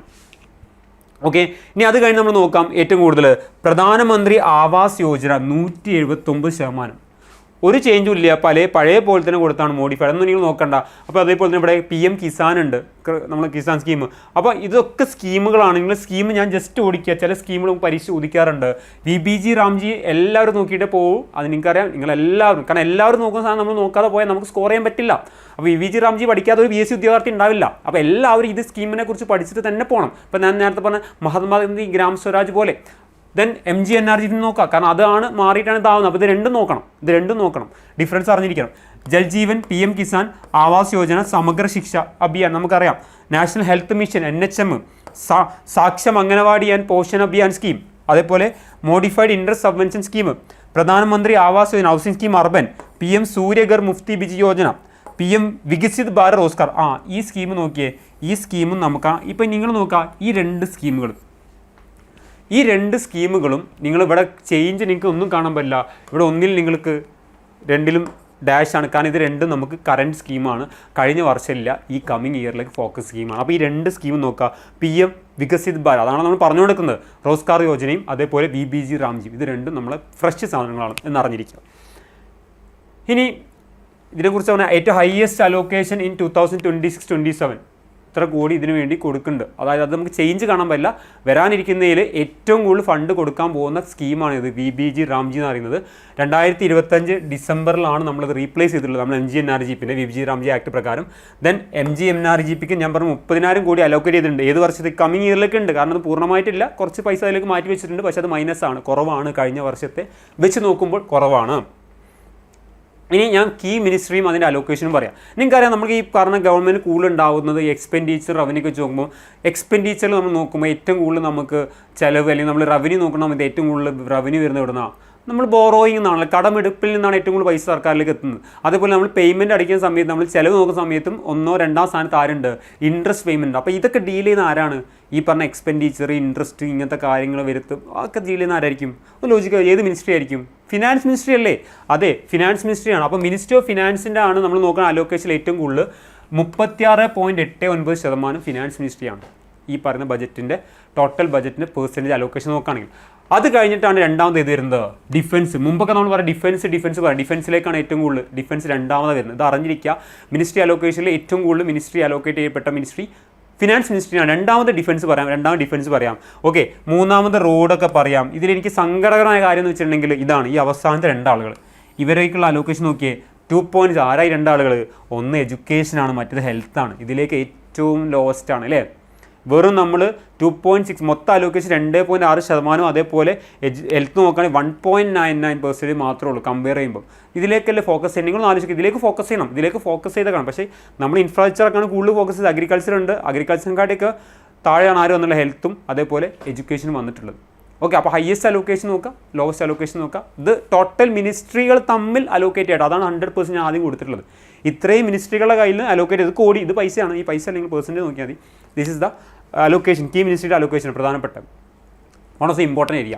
നിങ്ങൾ ബജറ്റ് എല്ലാ വർഷവും പഠിക്കുമ്പോൾ ഇത് പഠിച്ചിട്ട് തന്നെ പോയാൽ പറ്റുള്ളൂ. അതായത് നമുക്ക് ഈ പറഞ്ഞ 1 രൂപ അല്ലെങ്കിൽ 100 രൂപ എന്ന് എടുക്കുമ്പോൾ ആ 100 രൂപയിൽ നിന്ന് ഓരോരോ കാറ്റഗറൈസ് ചെയ്യുമ്പോൾ ഏറ്റവും കൂടുതൽ എവിടെ നിന്നാണ് കിട്ടുന്നത്? സർക്കാരിലേക്ക് ഒരു 100 രൂപ വരികയാണെങ്കിൽ ആ 100 രൂപ എവിടെ നിന്നൊക്കെയാണ് വരുന്നത്? അല്ലെങ്കിൽ സർക്കാരിന് 100 രൂപ പോവുകയാണെങ്കിൽ, ചിലവാവുകയാണെങ്കിൽ അത് ഏതൊക്കെ മേഖലയിലേക്കാണ് പോകുന്നത്? അപ്പോൾ ഇവിടെ നിങ്ങൾ നോക്കുക, ഇവിടെ ഏറ്റവും വലിയ കാര്യം എന്താണ്? 24% ബോറോയിങ്സ് ആൻഡ് ലയബിലിറ്റീസ്. ഏറ്റവും കൂടുതൽ സർക്കാർ ചിലവാക്കുന്ന ഭാഗം ബോറോയിങ്സ് ആൻഡ് ലയബിലിറ്റീസ് ആണ്. അതായത് ചിലവാക്കല്ല, നമ്മളെ റുപ്പി വരുന്നത്. അതായത് ഒരു 100 രൂപ സർക്കാരിൻ്റെ കയ്യിലെത്തുമ്പോൾ അതിൽ 24 രൂപ കടം ആയിട്ടാണ് സർക്കാർ കയ്യിലെത്തുന്നത്. 24 രൂപ കടമാണ്. രണ്ടാമത് സർക്കാരിന് പൈസ കൂടുതൽ കിട്ടുന്നത് എന്താണ്? ഇൻകം ടാക്സ് ആണ്. ഇൻകം ടാക്സ് ആട്ടോ, കമ്പനികളുടെ ടാക്സ് അല്ല, വ്യക്തികളുടെ വരുമാന നികുതിയാണ്, വ്യക്തിഗത ആദായ നികുതിയാണ് 21%. അത് കഴിഞ്ഞിട്ടാണ് ആര് തരുന്നത്? നമ്മുടെ പാവപ്പെട്ട അദാനി അംബാനി ഗ്രൂപ്പുകളൊക്കെ വരുന്നത് അവരെ കയ്യിൽ നിന്നൊക്കെ എടുക്കുന്നത് വെറും 18%, ബാക്കിയുള്ളതിനാണ് 21%. ദെൻ അത് കഴിഞ്ഞ് GST എന്ന് പറയുന്നതാണ് എന്താ 15%. അപ്പോൾ ഇതാണ് ഫസ്റ്റ്, സെക്കൻഡ്, തേർഡ്, ഫോർത്ത്, ഇത്രയൊക്കെ നോക്കി വെച്ചാൽ മതി. ആദ്യം ഏറ്റവും കൂടുതൽ പൈസ കിട്ടുന്നത് നമ്മൾ ബോറോയിങ് ആണ്, രണ്ടാമത് ഇൻകം ടാക്സ് ആണെങ്കിൽ, മൂന്നാമത് കോർപ്പറേറ്റ് ടാക്സ് ആണ്, നാലാമത് നമ്മൾ എടുക്കുകയാണെങ്കിൽ അത് GST ആണ്. ഒരു കാലത്ത് GST ആയിരുന്നു മുന്നിൽ. ഇത് ഞാൻ ജസ്റ്റ് അതിനെ ടേബിളാക്കി 1, 2, 3, 4, 5, 6 എന്നുള്ള കാറ്റഗറിയിൽ ഏറ്റവും കൂടുതൽ ബോറോയിങ്സ്, രണ്ടാമത്തത് ഇൻകം ടാക്സ് പെർസെൻറ്റേജ് കാണാൻ പറ്റും, പെർസെൻറ്റേജ് പഠിച്ചു വെച്ചോളാം. രണ്ടാമത് ഇൻകം ടാക്സ്, മൂന്നാമത് നമ്മൾ എടുക്കുകയാണെങ്കിൽ കോർപ്പറേറ്റ് ടാക്സ്, നാലാം GST, അഞ്ചാമത് നോൺ ടാക്സ് റവന്യൂസ്, നികുതിയേതര വരുമാനം, നമുക്കറിയാം ഫീസ്, ഫൈന്, അങ്ങനെയുള്ള കാര്യങ്ങളൊക്കെ. ആറാമത് വരുന്ന ഏതാണ് ഈ പറയുന്ന എക്സൈസ് ഡ്യൂട്ടീസ് ആണ് വരുന്നത്. അപ്പോൾ ഇതാണ് നമ്മൾ റുപ്പി കംസ് ഫ്രം എന്ന് പറയുന്ന പ്രധാനപ്പെട്ട ആളുകൾ, ആറിൽ കൂടുതൽ ആൾക്കാരുണ്ട്. ഇനി റുപ്പീസ് ഗോസ് ടു, നമുക്ക് ചിലവാണ്. നമ്മൾ ഏറ്റവും കൂടുതൽ പൈസ കണ്ടെത്തിയത് ബോറോയിങ് എന്നാണെന്ന് വിചാരിച്ചിട്ട് ഏറ്റവും കൂടുതൽ കൊടുക്കുന്നത് ഇൻട്രസ്റ്റ് ആണ്, പക്ഷേ അതിനേക്കാൾ മുകളിൽ സാധനം വരുന്നുണ്ട്. അതാണ് ഈ പറഞ്ഞത് സ്റ്റേറ്റ്സ് ഷെയർ ഓഫ് ടാക്സസ് 22%. സംസ്ഥാനങ്ങൾക്കുള്ള അവരെ ഈ പറയുന്ന ടാക്സിൻ്റെ വിഹിതം കൊടുക്കുന്നതാണ് ഏറ്റവും കൂടുതൽ കേന്ദ്ര സർക്കാരിൽ നിന്ന് പോകുന്ന ഒരു കാര്യം, 22% ആണ്. അത് കഴിഞ്ഞ് രണ്ടാമത് നമുക്ക് എന്ത് വരുന്നത്, രണ്ടാമത് നമ്മളെ ഏത് വരും, നമ്മുടെ ഈ പറയുന്ന ഇൻട്രസ്റ്റ് പേയ്മെൻറ്റ് 20%. രണ്ടാമത് നമ്മളെ ഇൻട്രസ്റ്റ് പേയ്മെൻറ്റ് രണ്ടാമതാണ് ഇൻട്രസ്റ്റ് 20%, 22 ആണ്, 20% ആണ്. ദെൻ അത് കഴിഞ്ഞ് മൂന്നാമത് വരും നമ്മൾ പറയുന്ന സെൻട്രൽ സെക്ടർ സ്കീമാണ്. കേന്ദ്രം പൂർണ്ണമായിട്ട് ഫണ്ട് ചെയ്യപ്പെടുന്ന സ്കീമാണ് സെൻട്രൽ സെക്ടർ സ്കീം. ഞാൻ അതിനെ കാറ്റഗറൈസ് ചെയ്തിട്ടുണ്ട്, നിങ്ങൾ അത് മാത്രം നോക്കുക. ആ ഒരു ഗ്രാഫ് നോക്കുന്നതാണ് ഇതാണ്. അതായത് ഏറ്റവും കൂടുതൽ റുപ്പി പോകുന്നത് നമ്മൾ നോക്കുകയാണെങ്കിൽ 22% സ്റ്റേറ്റ് ഷെയർ ഓഫ് ടാക്സസ്. അത് കഴിഞ്ഞിട്ടാണ് ഏത് വരുന്നത്, നേരത്തെ കടമെടുത്തല്ലോ, അതാണ് ഏറ്റവും കൂടുതൽ പറഞ്ഞിട്ടുണ്ടായിരുന്നത്. അത് കഴിഞ്ഞിട്ടാണ് ഇത് വരുന്നത്, ഇൻട്രസ്റ്റ് വരുന്നത്. മൂന്നാമത് സെൻട്രൽ സെക്ടർ സ്കീമാണ് 17%. അത് കഴിഞ്ഞ് ഡിഫൻസിനാണ് 11%. ദെൻ സെൻട്രലി സ്പോൺസേഡ് സ്കീമാണ് 8%. സെൻട്രലി സ്പോൺസേഡ് ആണ് നിങ്ങൾക്ക് അറിയാലോ. ഇപ്പോൾ നമ്മൾ 2 എക്സാമ്പിൾ ഞാൻ പറഞ്ഞത്, MGNREGP സെൻട്രൽ സെക്ടർ സ്കീം ആയിരുന്നെങ്കിൽ ഈ പറയുന്ന VBG റാംജി എന്ന് പറഞ്ഞ സെൻട്രലി സ്പോൺസേഡ് സ്കീമാണ്. ഐഡിയ കിട്ടിയല്ലോ. MGNREGP പൂർണ്ണമായിട്ട് കേന്ദ്ര സർക്കാർ ഫണ്ട് ചെയ്ത സമയത്ത് ഇവിടെ ഈ പറയുന്ന VBG റാംജി എന്ന് പറയുന്നത് സ്റ്റേറ്റും സെൻറ്ററും കൂടി ഷെയർ ചെയ്തിട്ടാണ് അതിന് ഫണ്ട് എടുക്കുന്നത്. Okay. Then finance commission other transfers 7%. കിട്ടിയല്ലോ. അപ്പോൾ ഇതാണ് ഈ പറയുന്ന റുപ്പീസ് ഗോസ് ടു എന്ന് പറഞ്ഞ ഭാഗം. ഇനി ലാസ്റ്റ് പ്രധാനമായിട്ട് ഇതിൽ പറയുന്നൊരു കാര്യം, നമ്മൾ 16ാം ഫിനാൻസ് കമ്മീഷൻ്റെ കാര്യങ്ങളാണ് ഇനി ചെയ്യാൻ പോകുന്നത്. അതായത് 16ാം ഫിനാൻസ് കമ്മീഷൻ ചെയ്ത് പറഞ്ഞു വെച്ച അലോക്കേഷനും ഡെവല്യൂഷൻസൊക്കെയാണ് ഇനി 2026 മുതൽ 2031 വരെയുള്ള കാലയളവ്. ഇപ്പം നമ്മൾ 15ാമത്തേനാണ് ഈ വർഷത്തോടുകൂടി 15ാമത്തേൻ്റെ ടേം കഴിയും. ഇനി അടുത്ത ഈ പറയുന്ന ഏപ്രിൽ 1 മുതൽ നമ്മൾ ഡെവല്യൂഷൻ വരുന്നത് എന്തിനാണ്, 16ാമത്തെ ഫിനാൻസ് കമ്മീഷൻ. അപ്പോൾ ഫിനാൻസ് കമ്മീഷൻ നിങ്ങൾ പഠിക്കണം. 16ാം ഫിനാൻസ് കമ്മീഷൻ ഞാനൊരു വീഡിയോ ചെയ്യാം. ഓക്കെ. അപ്പം ആ ഒരു വീഡിയോ നമുക്ക് വൃത്തിക്ക് ചെയ്യാം. ഡോക്ടർ അരവിന്ദ് പനഗരിയ ചെയർമാൻ ആയിട്ടുള്ള 16ാം ഫിനാൻസ് കമ്മീഷൻ്റെ കാര്യം ഈ ബജറ്റ് പ്രസൻറ്റേഷനിൽ മേശപ്പുറത്ത് വെച്ചിട്ടുണ്ട് കേട്ടോ. അപ്പോൾ അതുകൊണ്ട് ഇതാണ് നമ്മൾ വരാൻ പോകുന്നത്. ഇനി പറഞ്ഞ 2026-27 മുതൽ 2030-31 വരെ. അതുകൊണ്ടാണ് നമ്മൾ പലതും ഗവൺമെൻറ് 5 ഇയർ എന്ന് പറഞ്ഞ ടാർഗറ്റ് വെച്ച് നിങ്ങൾ ശ്രദ്ധിച്ചിട്ടുണ്ടാവും ഇല്ലേ. 5 ഇയർ ഇതിൽ മാറ്റമൊന്നുമില്ല. ആദ്യത്തെ 15ാം കമ്മീഷൻ പറഞ്ഞ അതേ പെർസെൻറ്റേജ് തന്നെയാണ് ആരും പറയുന്നത്. 16 ടാക്സ് ഡെവല്യൂഷൻ്റെ കാര്യം സ്റ്റേറ്റുകളിലേക്കുള്ളത് 41%. അങ്ങനെ തന്നെയാണ് പറയുന്നത്. 41% ഡെവല്യൂഷൻ, അതിൽ മാറ്റം വരുത്തിയിട്ടൊന്നുമില്ല. അപ്പോൾ ഇതാണ് ഈ പറയുന്ന ബജറ്റിലെ പ്രധാന ബജറ്റ് എന്ന് പറഞ്ഞാൽ. ഇതിനേക്കാൾ കൂടുതൽ കുറേ കാര്യങ്ങളുണ്ട്. ഞാൻ ഉദ്ദേശിച്ച നിങ്ങളിലേക്ക് എന്തെത്തിക്കാം, ഒരു എക്സാം പോയിന്റ് ഓഫ് വ്യൂ ഉള്ള കുറച്ച് ഡാറ്റ മനസ്സിലാക്കി തരാം, കുറച്ച് സ്കീം പരിചയപ്പെടുത്താം, കുറച്ച് സ്ഥലങ്ങളെയും ഫിഗേഴ്സൊക്കെ എടുത്തു തരാം. അത് മാത്രമേ ഞാൻ ഉദ്ദേശിച്ചിട്ടുള്ളൂ. അത് മാത്രമേ നിങ്ങളുടെ മുന്നിലേക്ക് എത്തി ഞാൻ വിശ്വസിക്കുകയാണ്. ഓക്കെ. അപ്പോൾ എന്തായാലും നിങ്ങൾ ഇനിയുള്ള കമ്മിങ് ഞാൻ ഈ ബജറ്റുമായിട്ട് ബന്ധപ്പെട്ട് എക്കണോമിക് സർവേയുടെയും അതേപോലെ തന്നെ നമ്മുടെ ഈ ഫിനാൻസ് കമ്മീഷൻ്റെയൊക്കെ വീഡിയോ ഞാൻ ചെയ്യുന്നുണ്ട്. അപ്പോൾ അതിലൊക്കെ നിങ്ങൾ സബ്സ്ക്രൈബ് ചെയ്യുക, വീഡിയോ കാണുക, എന്തെങ്കിലും കാര്യങ്ങളോ അഭിപ്രായങ്ങളൊക്കെ ഉണ്ടെങ്കിൽ കമൻറ്റ് ചെയ്യുക. So thank you.